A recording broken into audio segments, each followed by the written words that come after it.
Colonization never ended in the white supremacist system. And as we see today, the colonization is in the mind.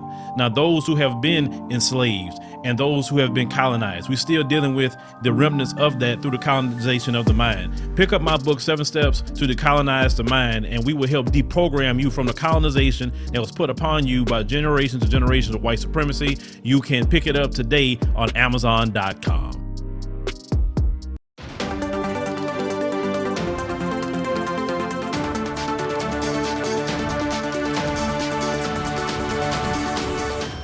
The biggest question facing the leaders of the United States in the early 19th century was what to do about slavery. Should it continue or should the US abolish it? Could a country really be home to free black people and enslaved black people at the same time? And if the US ended slavery, would freed men and women remain in the country or go somewhere else? Many white people at this time thought the answer to the last question was to send free black Americans to Africa through colonization.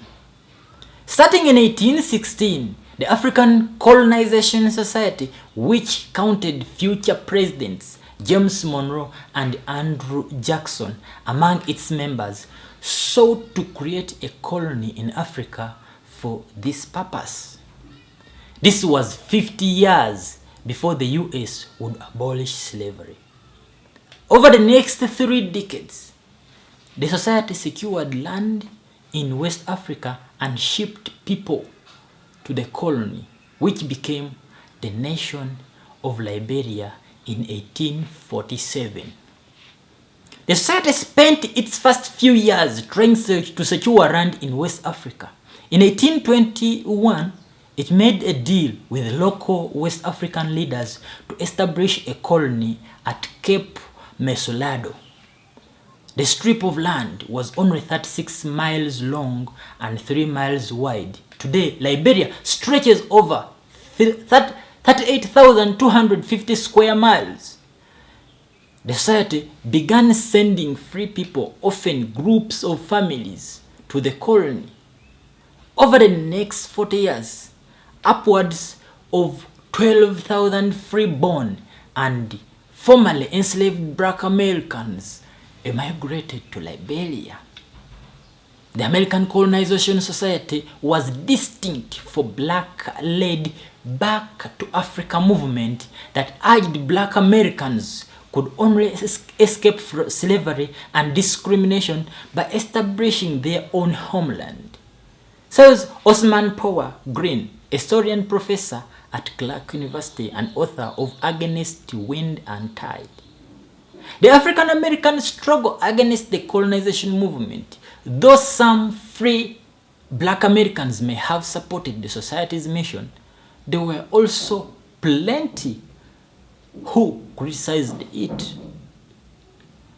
They argued that their sweat and blood, their family who were once enslaved, built that country.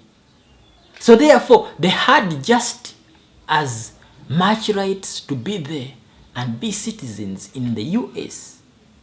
In addition, many argued this is a slaveholder's scheme to get rid or to rid the nation of blacks in an effort to make slavery more secure. In the beginning, the American Colonization Society didn't uniformly believe that slavery should end. The society was made up of white men from North and South, including slave owners who felt that free black people undermined the institution of slavery and should be sent away. Others in the society felt that slavery should be gradually dismantled, but that black people could never live freely with white people. As the abolition movement grew in the early 1830s, abolitionists' criticisms from the society began to erode its support. Unlike the white people in the American Colonization Society who believed that slavery should gradually end, abolitionists called for an immediate end to slavery. In addition, many abolitionists considered it cruel to deport black Americans to Liberia, where they struggled to survive in a new environment with new diseases and new challenges. In 1854, future President Abraham Lincoln agreed with this sentiment when he gave a speech that mentioned colonization as an appealing solution to the moral evil of slavery, but noted its logistical and ethical challenges. If all earthly power were given to me, I would not know what to do. So, to the existing institution, my first impulse would be to free all the slaves and send them to Liberia, to their own native land. But a moment's reflection would convince me that whatever of high hope as I think there is, there may be in this, in the long run, is sudden execution is impossible.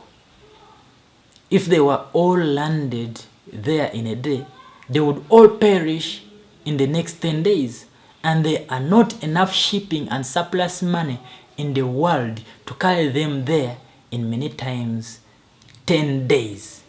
In particular, the black abolitionist Nathaniel Paul and white abolitionist William Lloyd Garrison helped discredit colonization by debating its proponents in public. In the early 1830s, Garrison published a book called Thoughts on Colonization, containing big passages of black Americans saying why it is bad. Paul Green says, among people who already believed slavery should end at some point, abolitionists convinced most people, particularly in the northern East, that the colonization movement is anti-black. The American colonization evolved throughout 1830s so that by the end of the decade, it began to support immediate abolition while still promoting its colony in Africa as a place for free black Americans to relocate. This caused the society to lose support among southern slave owners who were committed to preserving slavery. Joseph Jenkins Roberts, a man born free in Virginia, became the colony's first black governor in 1841 and declared Liberia's independence in 1847. It became the first African colony to gain independence. By then, the American Colonization Society had lost a lot of money and was falling apart. In its declaration of independence, Liberia accused the US of injustices that made separations necessary and urged other countries to recognize its statehood. Still, the United States did not recognize Liberia as an independent nation until 1862, during the American Civil War. That year, enslaved people in Washington, D.C. won their freedom, and Congress approved funds to relocate those who wanted to move to Liberia or Central America. President Abraham Lincoln still believed at this late date that voluntary colonization should go hand in hand with emancipation because he thought black and white people couldn't live equally in the same country. Later in the war, however, Lincoln abandoned the idea of colonization and publicly supported black men gaining the right to vote. And that is how a movement to send formerly enslaved people to Africa created Liberia. Thank you so much for watching the African Diaspora News channel. My name is Osie The Born Child. I know this story is a bit wide and broad. Please come and add on your own presentation in the comment section.